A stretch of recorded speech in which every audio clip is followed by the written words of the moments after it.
Hello एमर्स, आज हम लोग पुनः आ गए हैं वेक्टर को आगे की ओर बढ़ाने के लिए। इससे प्रीवियस वीडियो के अंदर हम लोगों ने देखा था कि वेक्टर क्या होता है और क्यों आखिर वेक्टर के दो अलग अलग गुणनफल होते हैं, यानी वेक्टर का मल्टीप्लिकेशन अलग अलग टाइप से होता है। ये हम लोगों ने पहले वाले वीडियो के अंदर अच्छे से समझ लिया था। आज हम सीखेंगे कि आखिर ये आई कैप, जे कैप और के कैप क्या है एक वेक्टर का, और इनका गुणा भी किस तरीके से होता है। ठीक, तो चलिए इसी को हम आगे बढ़ाते हैं और स्टार्ट करते हैं आज के लेक्चर को। तो हम ये समझ चुके हैं कि जो वेक्टर का मल्टीप्लिकेशन होता है एक्चुअल में क्या होता है। एक्चुअल में दो टाइप का होता है, एक होता है डॉट और एक होता है क्रॉस। ठीक है ना, डॉट प्रोडक्ट और क्रॉस प्रोडक्ट। और ये समझा था कि जो डॉट प्रोडक्ट होता है वो एक्चुअल में हमें क्या रिजल्ट देता है, एक स्केलर क्वांटिटी देता है। यानी डॉट प्रोडक्ट का जो रिजल्टेंट होता है वो क्या होता है, स्केलर होता है। जबकि क्रॉस प्रोडक्ट का जो रिजल्ट होता है वो क्या होता है, तो वो एक्चुअल में वेक्टर होता है। ठीक है, अच्छा ये बात तो हम लोगों ने समझ ली थी। इसके साथ साथ ये भी समझा था कि एक वेक्टर जो है अगर कभी किसी बॉडी पर एक्ट कर रहा है तो उसके हम लोगों ने दो कंपोनेंट देखे थे, है ना, दो कंपोनेंट देखे थे, एक हॉरिजॉन्टल कंपोनेंट और एक वर्टिकल कंपोनेंट। ये बातें भी हम लोगों ने कर ली थी। और एक बात और जो इम्पोर्टेंट थी वो भी समझा था कि जब हम क्रॉस प्रोडक्ट करते हैं दो वेक्टर का तो जो रिजल्टेंट वेक्टर होता है उसकी डायरेक्शन हम लोग फाइंड आउट कर सकते हैं किस रूल से, स्क्रू रूल या राइट हैंड थंब रूल से।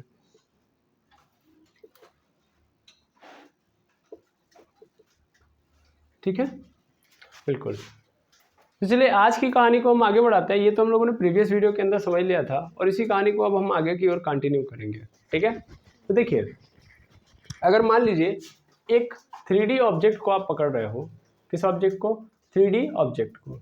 चूंकि अभी तक हम जो भी चीज़ें पढ़ते आए हैं उनमें हम लोगों ने 2D की ही बात की है। देखिए ऑब्जेक्ट हम 3D यूज करते हैं बट अपने समझने के बेसिस पे हम हमेशा 2D ऑब्जेक्ट को ही पकड़ते हैं। जैसे हम हमेशा जानते हैं कि हम पढ़ रहे हैं व्हाइट बोर्ड पे पढ़ रहे हैं तो हम हमेशा ज़्यादातर किस चीज़ का प्रयोग करेंगे, 2D का, क्योंकि व्हाइट बोर्ड खुद ही क्या है, 2D है, तो ये 2D ही रिप्रेजेंट करवा सकता है। तो इसलिए हमको व्हाइट बोर्ड पे 2D ही समझ में आएगा। अब 3D नहीं समझ में आएगा। 3D मतलब जैसे कि मान लीजिए सपोज करिए चार्जर है, चार्जर कैसा ऑब्जेक्ट है, 3D ऑब्जेक्ट है, इसके पास क्या है, 3 डायमेंशन है ना। तो एक्चुअल में हमारे आसपास इस पृथ्वी पे या इस अर्थ पे, इस यूनिवर्स के अंदर जो भी ऑब्जेक्ट है एक्चुअल में वो 3D है। यानी जो हम ऑब्जेक्ट देख पा रहे हैं वो सब के सब क्या है, 3D है। लेकिन हम इस पे बनाते हैं तो उसको किस फॉर्म में बनाते हैं, 2D के फॉर्म में बनाते हैं। ठीक है, अब 2D के फॉर्म में बनाए जाने के कारण ही एक्चुअल में हम लोग किसी भी वेक्टर को जब वो एक बॉडी के ऊपर एक्ट करता है तो दो कंपोनेंट उसके निकाल के दिखा देते हैं, है ना। बोल देते हैं कि एक क्या है, हॉरिजॉन्टल कंपोनेंट है और एक क्या है, वर्टिकल कंपोनेंट है। और काम भी चल जाता है इसी से, क्योंकि इसी से हमारा जीवन भी चलता है ना। प्रैक्टिकली ऐसा ही कंपोनेंट हम लोगों को नजर आता है। लेकिन अगर सपोज कर लीजिए कि मैं कोई 3D ऑब्जेक्ट ले रहा हूं और उस 3D ऑब्जेक्ट के ऊपर किसी वेक्टर को डाल रहा हूं, ठीक है, दैट मीन्स समझिएगा मेरी बात को कि कोई 3D ऑब्जेक्ट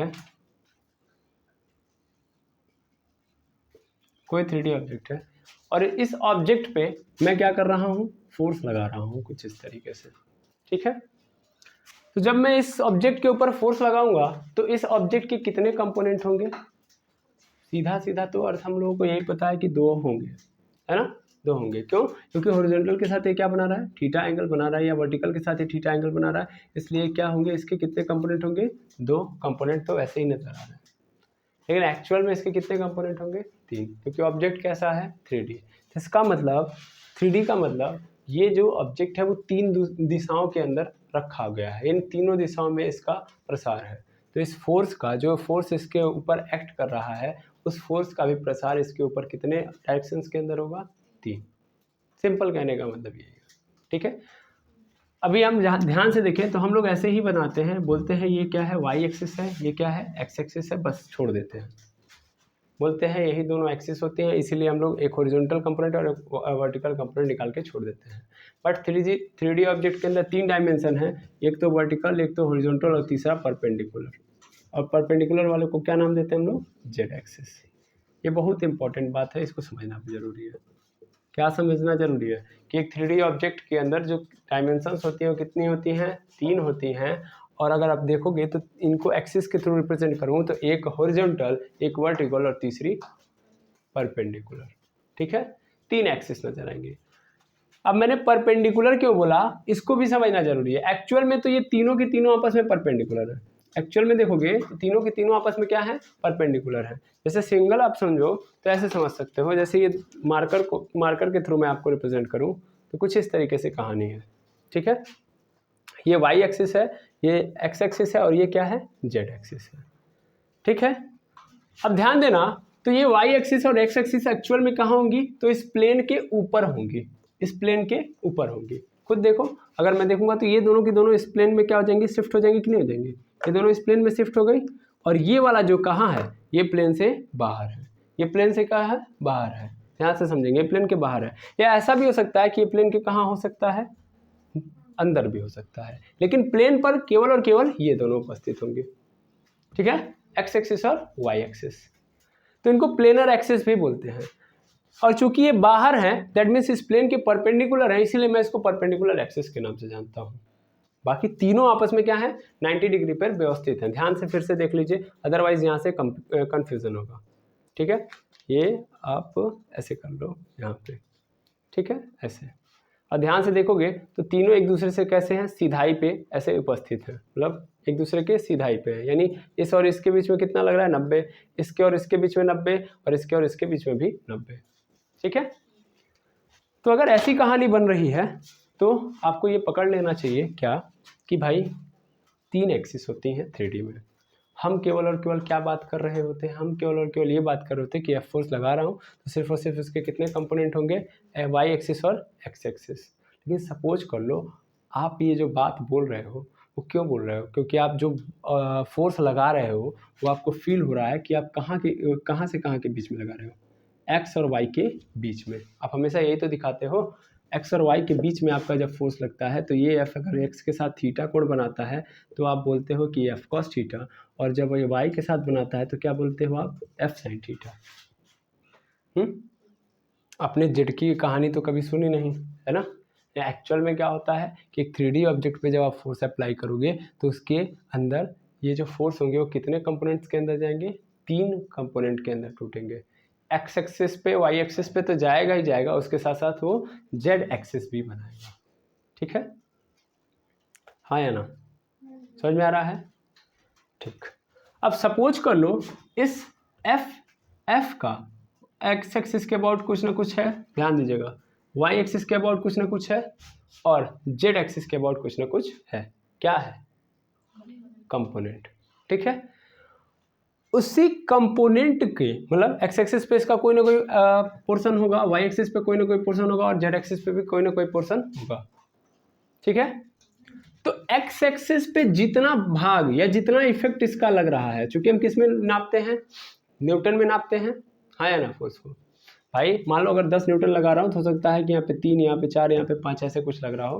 मुझे अभी फिलहाल के लिए ऐसे मैं एज्यूम कर रहा हूँ कि यहाँ पे 3, 4, 5 ऐसे लग रहा है, लेकिन मैं 10 न्यूटन का फोर्स लगा रहा हूँ, लेकिन ये तीनों डायरेक्शन के अंदर क्या होगा? जाएगा।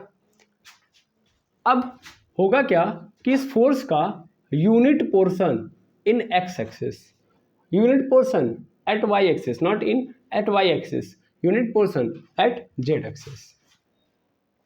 मतलब नहीं समझे सर? इस फोर्स का जब ये फोर्स लग रहा है तो एक्स एक्सिस पे लग रहा है, वाई एक्सिस पे और जेड एक्सिस पे।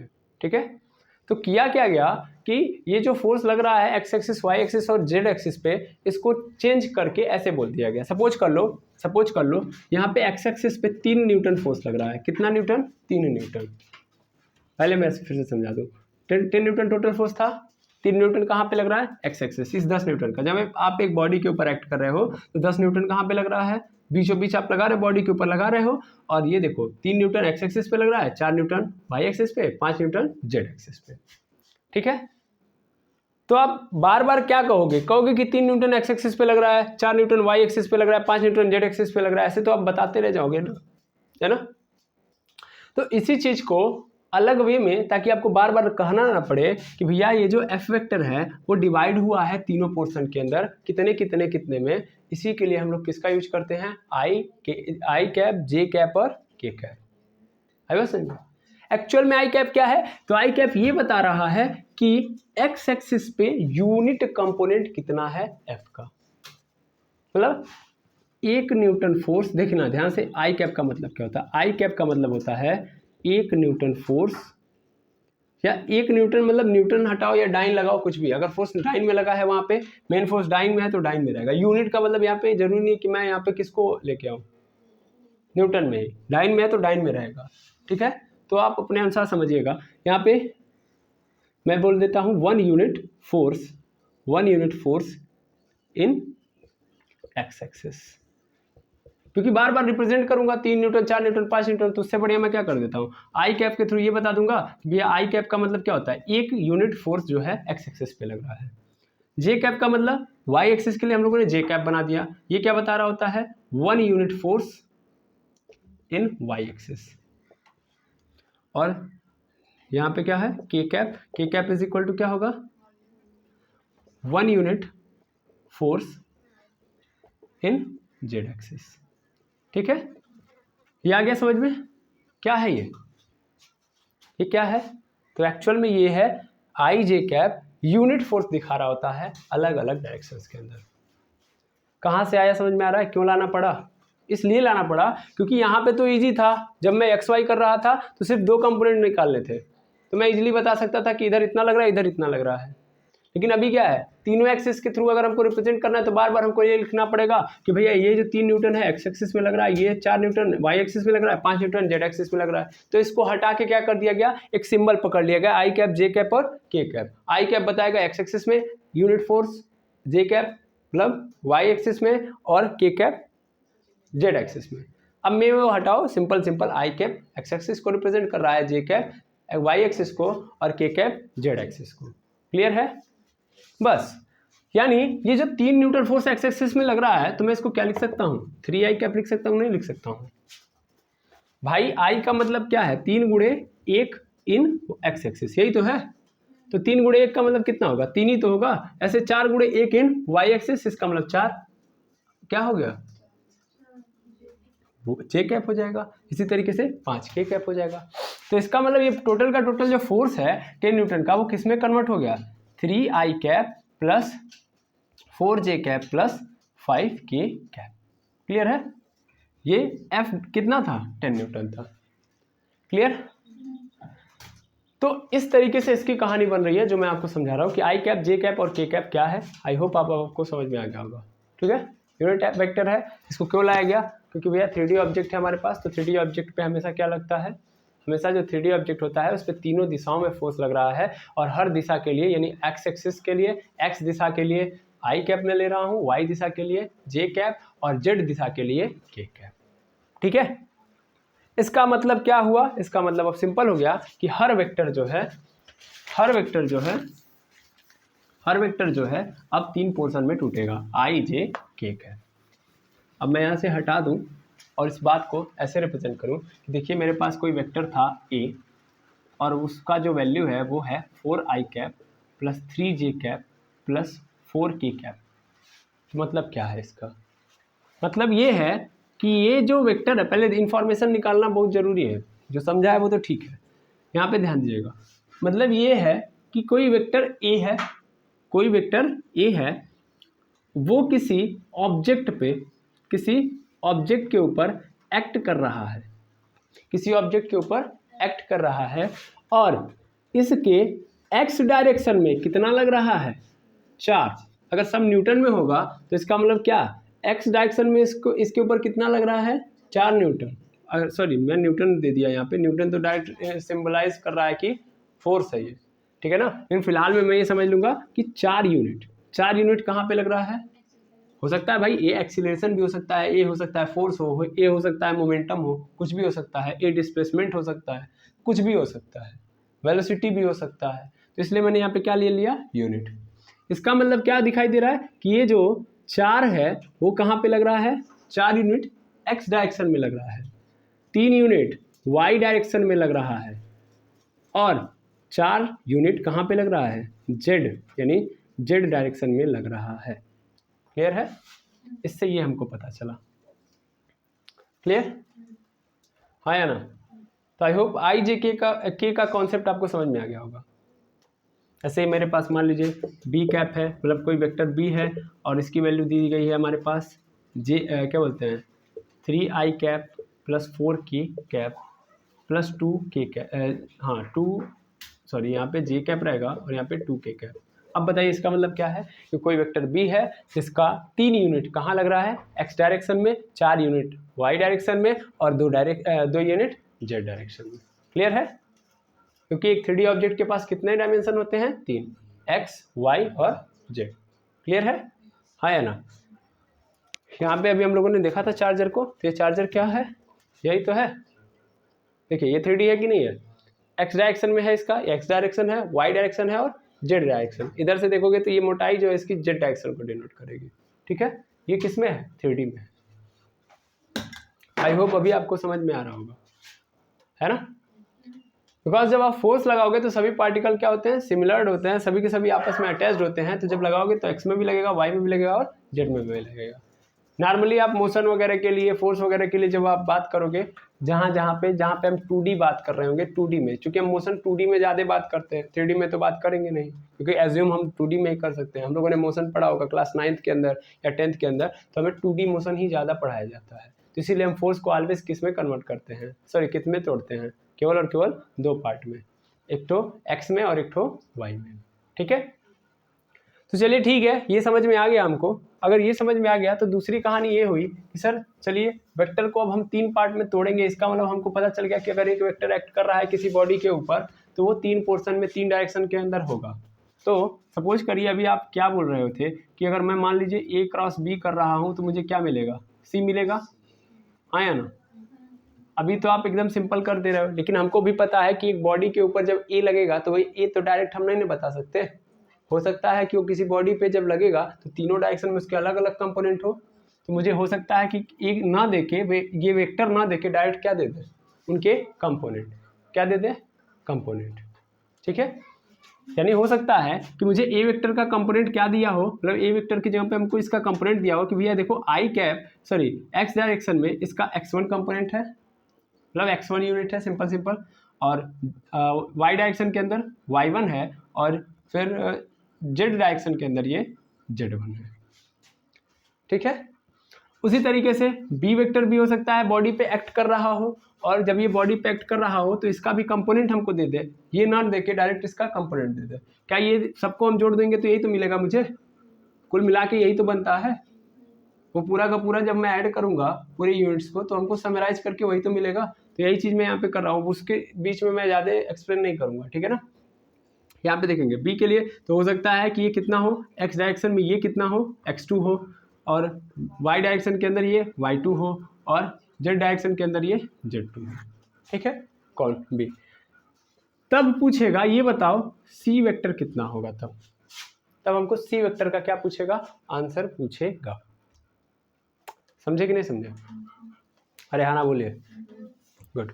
ये बात आपको समझ नहीं है कि अभी हमको क्या बोलेगा, अभी हमको डायरेक्ट ए वेक्टर और बी वेक्टर नहीं देगा, ए वेक्टर का कंपोनेंट दे देगा तीनों दिशाओं के अंदर, बी वेक्टर का कंपोनेंट दे देगा तीनों दिशाओं के अंदर। अब कहेगा कि जब ये दोनों मिलेंगे, चूंकि ये दोनों के दोनों ये किसी ऑब्जेक्ट के ऊपर इतने तीनों कंपोनेंट मिलके एक्ट करेंगे, फिर ये भी एक्ट करेगा उसी ऑब्जेक्ट के ऊपर, तब एक फिजिकल इवेंट होगा, और उस फिजिकल इवेंट के कारण एक फिजिकल क्वांटिटी पैदा होगी c, तो वो भी क्या होगी, कंपोनेंट में ही तो पैदा होगी। तो उस कंपोनेंट को जानना जरूरी है कि नहीं है? तो आखिर इसका क्या कंपोनेंट होगा, क्वेश्चन ये पूछ रहा है आपसे। तो मैं क्या कर देता हूँ, इसको यहाँ पे पुट कर देता हूँ, मैं सी को इधर ऐसे कर लेता हूँ, दैट इंप्लाइज अब एक जगह पे रख दो x1 आई कैप प्लस y1 जे कैप प्लस z1 के कैप गुणे बी की रख दो x2 आई कैप प्लस y2 जे कैप प्लस z2 के कैप। ठीक है? अब मुझे क्या करना है, गुणा करना है। चलिए गुणा करने का आपने कोई बहुत बेहतरीन नियम तो हमको नहीं दिया है, गुणा कैसे करना है। अभी तो हम इससे पहले वाले वीडियो के अंदर सिर्फ ये सीखे थे कि भैया यहाँ पे ए वेक्टर की वैल्यू दी होगी, बी वेक्टर की वैल्यू दी होगी, डायरेक्ट गुणा कर दूंगा, आंसर आ जाएगा। अभी तक तो हमने ये नहीं सीखा कि अंदर क्या होगा। ध्यान दीजिएगा, कुछ नया नहीं है, वही काम होता है। ध्यान दीजिएगा कैसे होता है। तो देखिए, अगर मैं मान लीजिए ए क्रॉस बी कर रहा हूँ, ए क्रॉस बी, आप लोगों ने कुछ पढ़े होंगे प्रॉपर्टीज़, मल्टीप्लाई और डिवाइड और समेशन के, छोटे बच्चों के अंदर पढ़ाया जाता है, छोटे क्लासेस के अंदर, क्लासर प्रॉपर्टी, कम्यूटेटिव प्रॉपर्टी और डिस्ट्रीब्यूटिव प्रॉपर्टी। ये प्रॉपर्टीज़ होती है जब कोई ऑपरेशन होता है। ऑपरेशन मतलब चीड़ फाड़ नहीं, मतलब कोई भी ऐसा प्रक्रिया हो रहा होता है, मैथमेटिकल ऑपरेशन इसको बोलते हैं। तो कोई भी मैथमेटिकल ऑपरेशन की अपनी अपनी क्या होती है, प्रॉपर्टी होती है, जो नंबर उसमें यूज किए जाते हैं। जैसे इंटीजर्स के पास प्रॉपर्टी होती है कि भैया इंटीजर्स अगर आपस में जोड़े जाएंगे तो क्या देंगे आंसर में, एक इंटीजर ही देंगे। यही इसी को ऐसे ही इन्हीं सबसे तो प्रॉपर्टीज बनती हैं, ऐसे ही प्रॉपर्टीज बनती है। ठीक है, तो देखिएगा, ये कहता है वेक्टर की भी ऐसे ही प्रॉपर्टी है कि a cross b is not equal to b cross c. सीधा अर्थ है कि नहीं है। ए क्रॉस बी का गुणा मैं बी क्रॉस सी में करूंगा तो आंसर सेम नहीं होगा, एक्चुअल में क्या लग जाएगा, माइनस लग जाएगा। ओ सॉरी यहाँ पे मैंने गलत कर दिया, यहाँ पे बी क्रॉस ए, ऐसे ए क्रॉस बी का गुणा मैं करूंगा अगर, और पलट के फिर गुणा करूं। जैसे अगर हम समझे तो 3 गुणे 4 करूं, 3 गुणे 4 या 4 गुणे 3 करूं तो आंसर बराबर होगा, हाँ या ना। लेकिन यहाँ पे कह रहा है कि ऐसा नहीं है, इसमें ऐसा बिल्कुल नहीं होगा। ए गुणे बी करोगे तो वो बिल्कुल बराबर नहीं होगा बी गुणे ए के, एक्चुअल में उसका इनवर्स होगा, यानी माइनस होगा। ठीक है, कैसे अभी आपको फील आ जाएगा, इसमें टेंशन मत लीजिएगा। ठीक है, फिर दूसरा डिस्ट्रीब्यूटिव प्रॉपर्टी होता है कि मान लो अगर ए क्रॉस बी है, ए क्रॉस बी है और अंदर कौन बैठा है, ए क्रॉस बी मैं कह रहा हूं, ए क्रॉस कर रहा है, मल्टीप्लाई कर रहा है बी प्लस सी से, तो क्या होगा, बिल्कुल यहां से ही डिस्ट्रीब्यूटिव प्रॉपर्टी फॉलो करता है, यानी ए क्रॉस बी होगा और प्लस बी सॉरी ए क्रॉस सी होगा। ठीक है समझ में, और ये क्या होंगे, बराबर होंगे। एंड डिस्ट्रीब्यूटिव प्रॉपर्टी फॉलो करता है, यानी ए क्रॉस बी वैलिड होगा और प्लस ए क्रॉस सी वैलिड होगा। यानी मैं या तो ऐसे लिख दूं या तो मैं समेशन के रूप में लिख दूं। ठीक है, क्लियर है। ये दोनों मेन प्रॉपर्टीज हैं, इनको याद रखिएगा। अब अगर ये वाली प्रॉपर्टी अगर देखोगे तो क्या यहाँ पे फॉलो कर सकते हो, नहीं कर सकते हो, है ना। क्योंकि अगर ये फॉलो हो सकती है तो ये भी हो सकती है। ध्यान दीजिएगा कौन सी, a cross b plus a plus b cross b c cross d, ये भी तो फॉलो हो सकती है। जब ये फॉलो हो सकती है तो ये भी फॉलो हो सकती है। डिस्ट्रीब्यूटिव प्रॉपर्टी इसी को कहते हैं। यहाँ भी डिस्ट्रीब्यूटिव हो गया, यहाँ पे बीच में प्लस है। ठीक है, तो क्या होगा, ए का गुणा सी में, यानी आंसर क्या आएगा, ए गुणे सी, फिर ए का गुणा डी में, दैट मीन्स ए गुणे डी हो गया। फिर बी की बारी, तो बी करेगा बी गुणे सी प्लस बी गुणे डी। तो डिस्ट्रीब्यूटिव प्रॉपर्टी इसी को बोलते हैं जिसमें आप डिस्ट्रीब्यूट कर सकते हो बारी बारी। ठीक है, सेम कहानी यहाँ पे भी होगी, बारी बारी यहाँ भी मल्टीप्लिकेशन होगा, x1 का x2 i कैप के साथ, फिर x1 का इसके साथ, फिर x1 का इसके साथ। ठीक है, फिर ऐसे ही y1 भी ऐसे करेगा। देखिए जैसे यहाँ पे चला है वैसे यहाँ भी चलेगा। ठीक है, चूँकि स्टोरेज की प्रॉब्लम है इसलिए मैं इतने पे ही डन करूँगा। ठीक है, तो इसी चीज़ को मैं नेक्स्ट पार्ट के अंदर आपको एक्सप्लेन कर रहा हूँ, क्योंकि वीडियो अभी तुरंत कट जाएगा अपने आप। ओके, तो यहीं पे हम क्या करते हैं, पॉज करते हैं और मिलते हैं नेक्स्ट वीडियो के अंदर। Thank you very much एमर्स।